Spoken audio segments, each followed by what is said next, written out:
Right, friends, today is the last sermon of the series on the work of the Holy Spirit in our lives, and I hope and pray that it has benefited you all in terms of increasing your knowledge, increasing your walk with the Lord. And today, of course, the topic that we're going to cover is titled as Baptism in the Spirit. Baptism in the Holy Spirit. How many of you have heard of this particular phrase?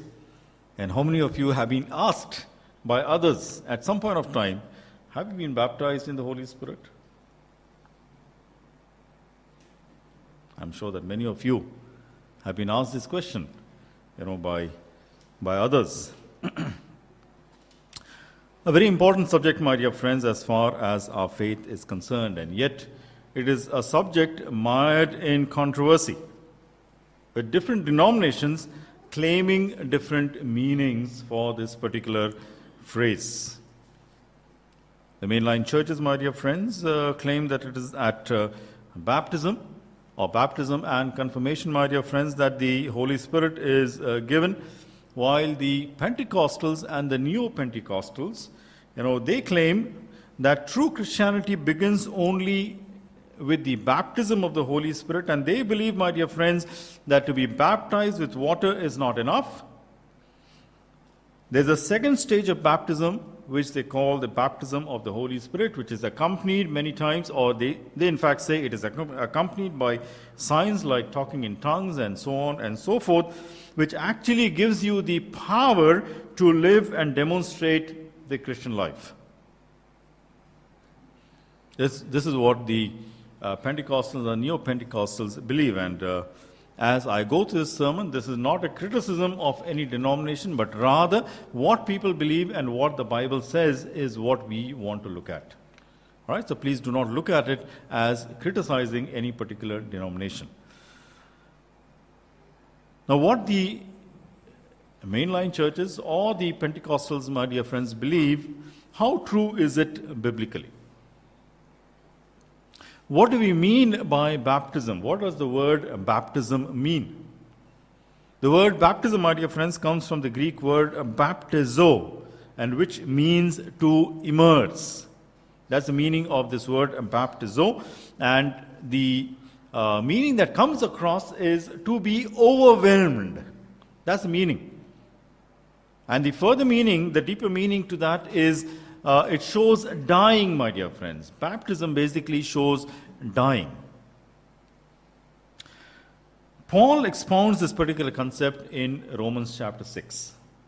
Romans chapter 6 that we read, a few verses.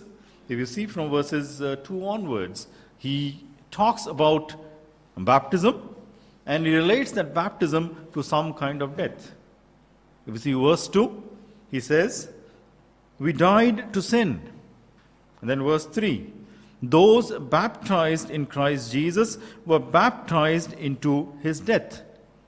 Verse 4, it says, we were buried with him through baptism into death. But there is a relationship, my dear friends, that Paul is trying to show between baptism and death. What he's trying to say, my dear friends, is that baptism basically signifies death. Death of what? What is that? Self. All right, the old self that we have. It says that we have died to the old self. But please remember, my dear friends, it's not by something that we do that we die to the old self, my dear friends. It is something that Christ has done for us on the cross. We are only appropriating what our Lord Jesus Christ did on the cross, and that is to die for your sins and my sins. All right, so please keep this in mind, that basically, through baptism, we are only appropriating what Christ has done for us. And now that work of death, my dear friends, is what the Spirit of God does in us, and we are symbolizing this through baptism. Through baptism, We are saying that we have died to sin and we have now risen to new life. And that happens in the power of the Spirit. That happens because the Spirit has been given to us. That is one connection that I would like to show you, my dear friends, between baptism and the Holy Spirit. We open to another reference, Ephesians chapter 5 and verses 25 and 26. Ephesians chapter 5 and verses 25 and 26.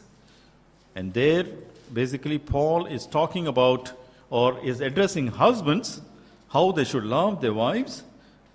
And what does he tell them? Can someone read it? Just as Christ loved the church and gave himself up for her, to make her holy, cleansing her by the washing with water through the word, and to present her to himself as a radiant church without stain or wrinkle or any other blemish, but holy and pure. Okay, so what is being told, my dear friends, in these verses 25 and 26 especially? It says, husbands are told to love their wives even as Christ loved the church. How did Christ love the church? By giving his life for the church to make her holy. But what is added there? By the washing of water through the word. By the washing of water through the word. All right, that's the phrase that is used in the NIV, probably what we read. While the NRSV, the second phrase, it says not through the word, but it says by the word.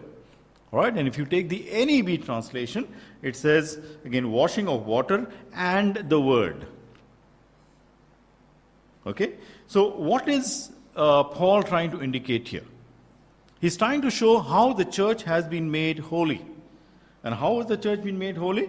It has been made holy, my dear friends, by the objective sacrifice, by the objective death. That Christ died 2,000 years ago, my dear friends, on the cross.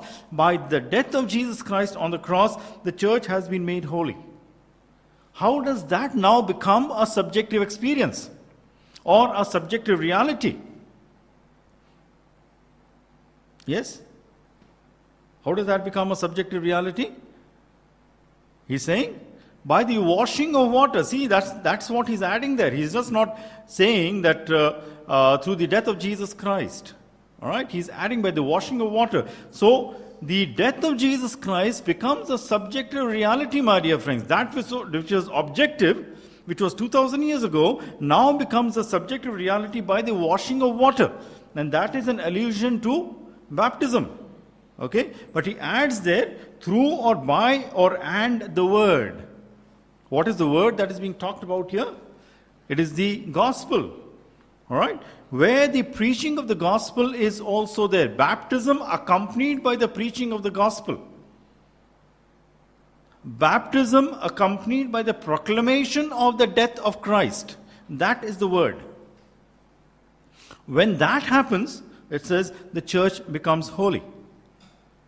There are others, my dear friends, other scholars who say that the word refers to the confession of the candidate where he is confessing Jesus Christ as his Lord and Savior through his baptism.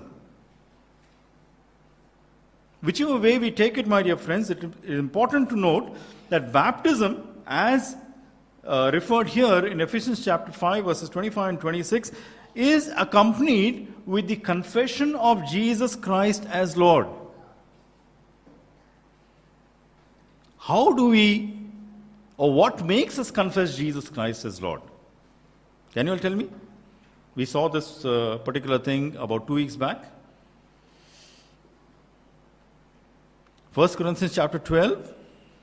If you see verses 1 to 3, and especially verse 3, what does it say there?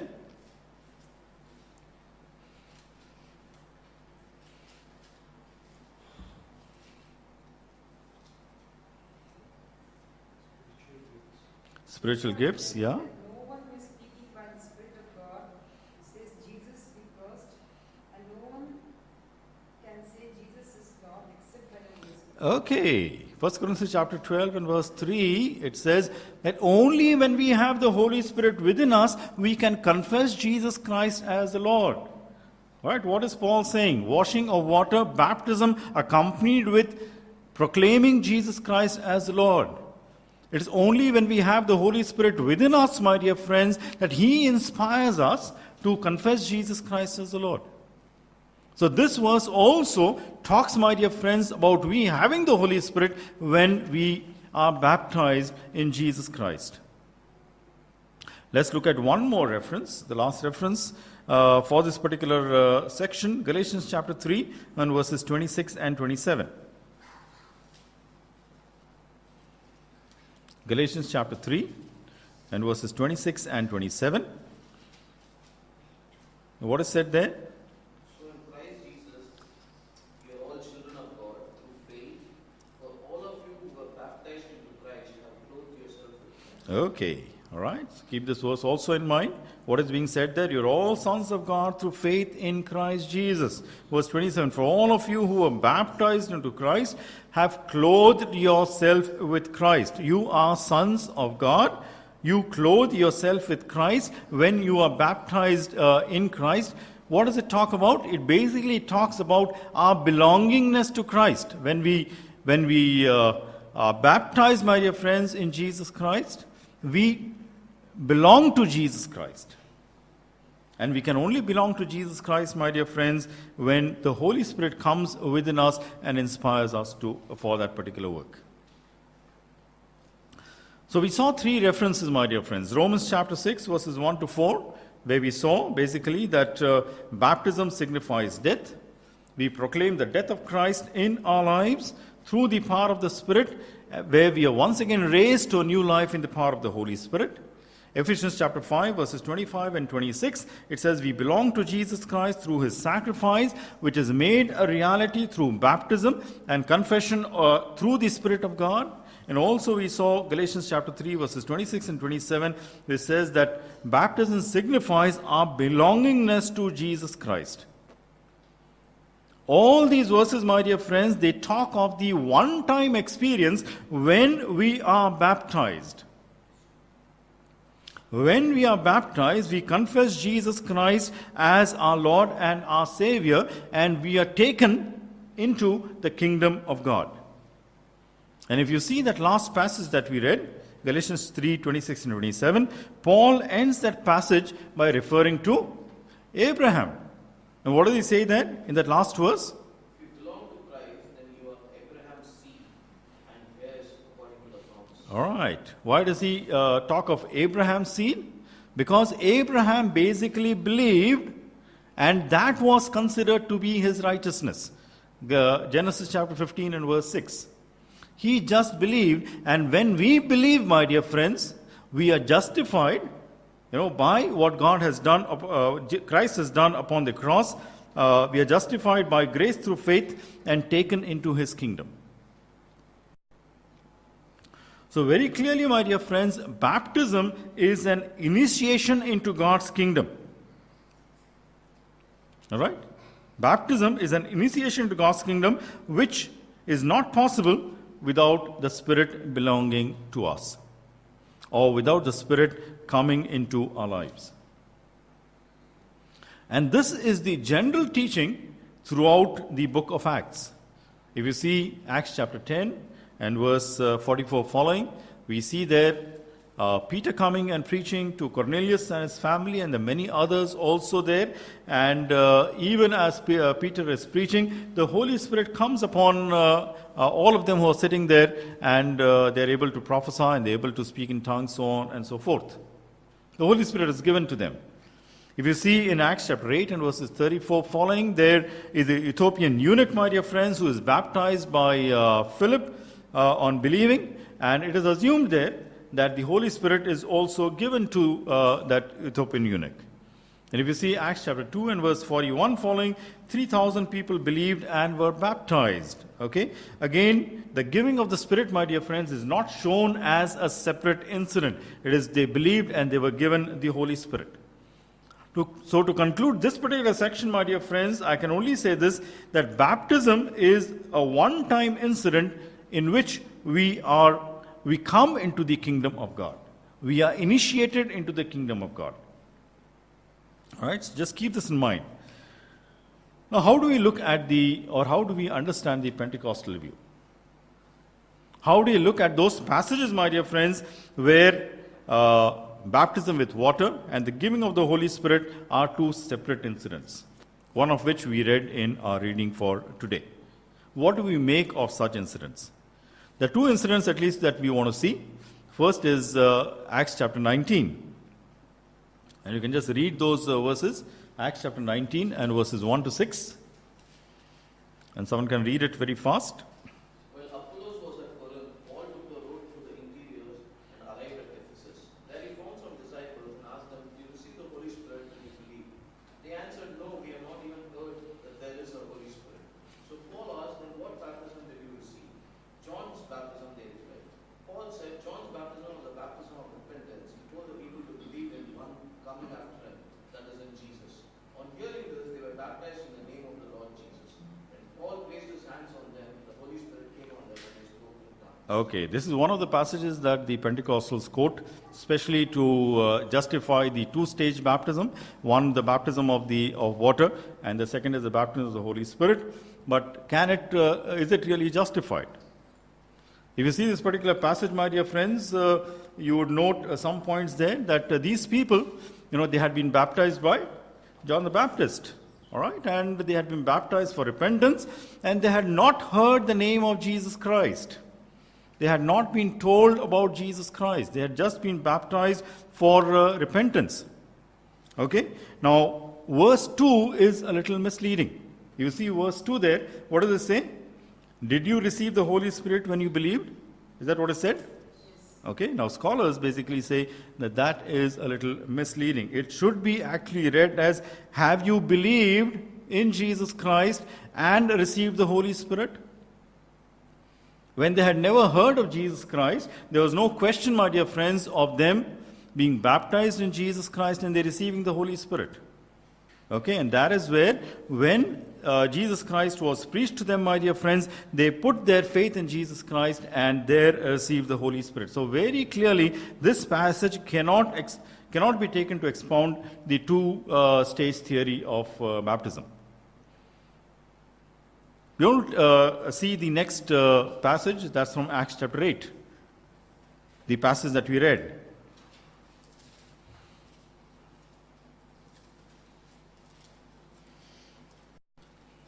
And there, of course, we see that there is this two-stage baptism which is very, very clear. All right, here is Philip, who has gone into Samaria, who has preached, okay, and people have believed in Jesus Christ. They have been baptized in the name of Jesus Christ, but they have not received the Holy Spirit. And this is a passage that many quote to justify the two-stage baptism. You've been baptized basically by water, that's fine. You have come, you have believed in Jesus Christ, that's fine. But another stage comes where you're baptized by the Holy Spirit. And this particular passage basically shows a two-stage baptism.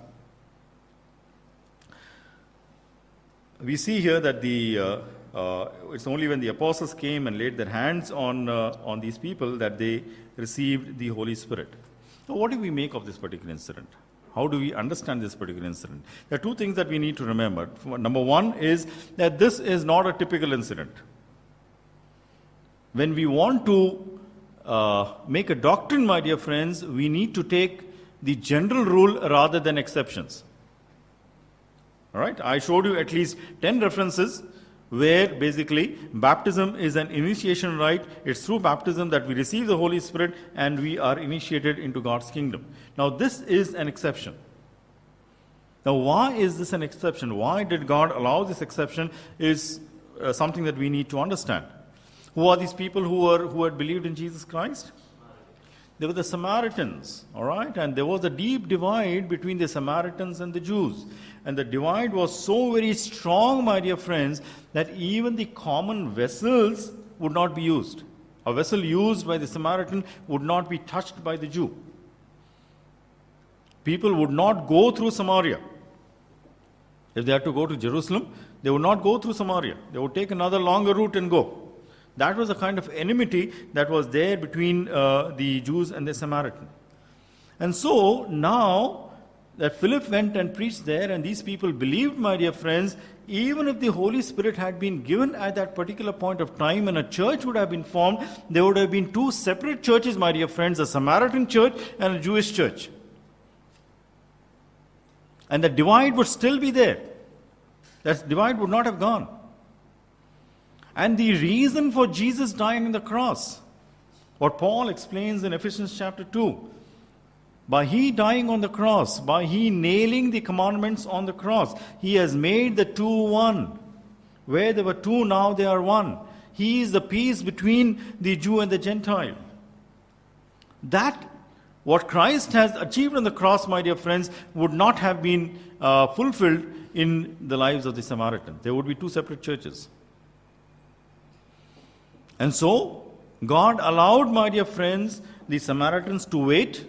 And here are Jews, the apostles, who come there, who lay their hands, who are Jewish people, who lay their hands on the Samaritans, after which they get the Holy Spirit, through which God is showing the solidarity between the Samaritans and the Jews.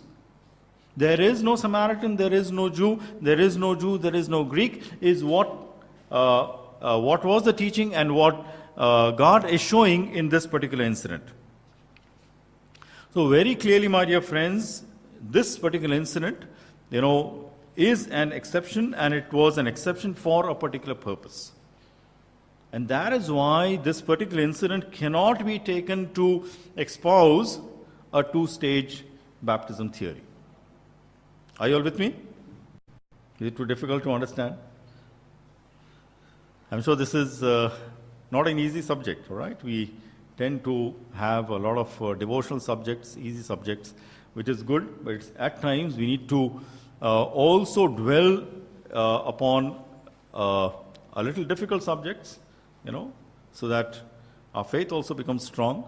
There are some who believe that we need to have simple messages, all right? But along with that, I believe that simplicity is good. But along with simplicity, the Bible also requires a lot of study, and we need to put our effort in trying to study the Word of God. Okay? Now, third and the last point that I would like to make. What do we make of subjective experiences in history? There have been people in history, my dear friends, who have claimed this two-stage baptism theory. Right? Who have shown through the experience that there is a two-stage baptism theory. As for example, John Wesley. John Wesley is the founder of the Methodist Church. All right? And he talks about his Aldersgate experience. And he says that even as I went for that prayer meeting and I sat in that prayer meeting, suddenly my heart was warmed and I felt the power of the Holy Spirit in my life, and from there his ministry took off. All right? And so he espoused this two-stage theory. He said that there is a secret work of grace subsequent to justification. We are justified, we come into the kingdom, but there is a second work of grace. That's what he said, by subjective experience, not having any biblical verses to really support that particular theory. There was something called a worldwide holiness movement, which had conventions like the Keswick Conventions, in which there were great names like Torrey, Andrew Murray, Watchman Nee, Finney. These are all great men of God. And they also espoused through this particular Keswick Convention, my dear friends, where they felt the power of God, they got the power of ministry, they say. They also espoused, my dear friends, the two-stage baptism theory. The nomenclature would have been different. The words that they would be using is probably different. Some would call it an entire sanctification, some would call it a second blessing, some would call it a gift, or some would call it a baptism in the Spirit. But all of them talked of the description given by each one of them was the same. Graham Pulkingham, in his book called Gathered for Power, now he tells of his particular experience. He was a pastor, and he says he did not see any power in his ministry until one day David Wilkerson, right, of the Cross and the Switchblade fame, he took him to a house where rescued prostitutes used to be ministered to.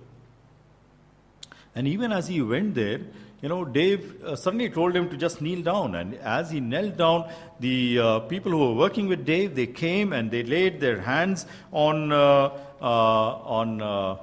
Graham. And this is what he says about that particular experience. I would just like to read that. He says, "When their hands touched my head, something inside me leapt with gladness." He says further, "All awareness of men and their prayers were obliterated by the powerful presence of God. He was unmistakably there, and my inner response was like the clatter of a bamboo wind chime in a gale. The very foundations of my soul shook violently. He bowed low before the greatness of God and wept at his own unworthiness."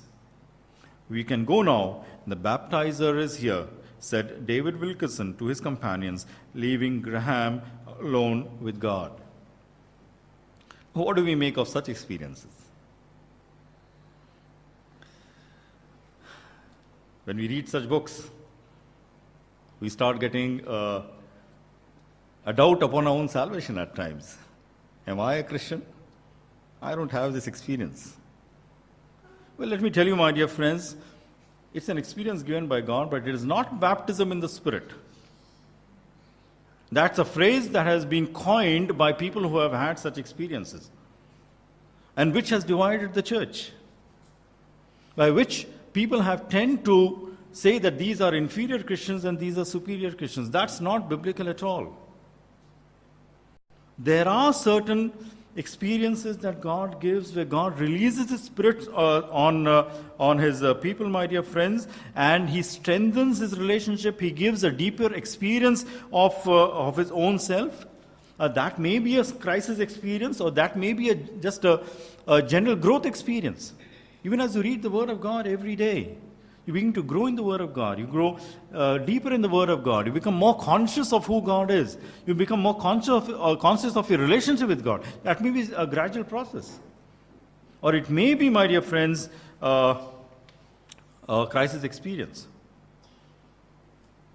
I do not take away anything from what the Pentecostals do, my dear friends, and their work. It's tremendous work, all right? But certainly,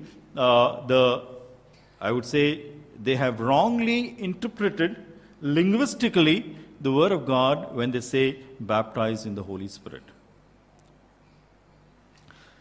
What matters, my dear friends, is our desire. When we open ourselves to God and we open ourselves to His presence, my dear friends, in our lives, God certainly fulfills that desire and makes or gives us a deeper experience of Him. But please note that at no point of time, or nowhere in the Bible, such an experience, divides people into superior or inferior, or outside the kingdom and inside the kingdom, or we have arrived and you have not. So let me assure you, my dear friends, that if you have accepted Jesus Christ as your Lord, please be assured that you have been saved, you have been accepted by Jesus Christ into your kingdom. But also, what I would like to also tell you, my dear friends, desire God. Have a deep desire of a deeper experience of God. God is infinite in His power, in His majesty, and the more we desire Him, the deeper experience He will give in our lives. And the deeper experiences that we get in our lives, my dear friends, the more God will be able to use you and us you and me for His glory. May the Lord add His blessings to what we have heard through His word in this evening. We bow our heads in prayer.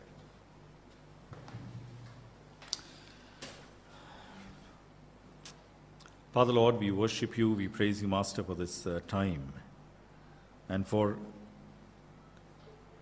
showing us, O Lord, through Your word, O Master, that, Lord, we are Your children. Father Lord, there is much more that is to be understood, studied, experienced. And each one of us gives our lives to You, Master, this evening, praying, O Lord, that we are not satisfied with this spiritual life that we have. Thanking you, Lord, for what you have done for us. Thanking you, Lord, that you give us the assurance and the power of your Spirit. Thanking you, Lord, that your Spirit lives in us, but we want a deeper experience, Master. We want, Lord, a more deeper understanding of you, Master. Lord, we give ourselves to you for this very purpose. In Jesus' name, amen.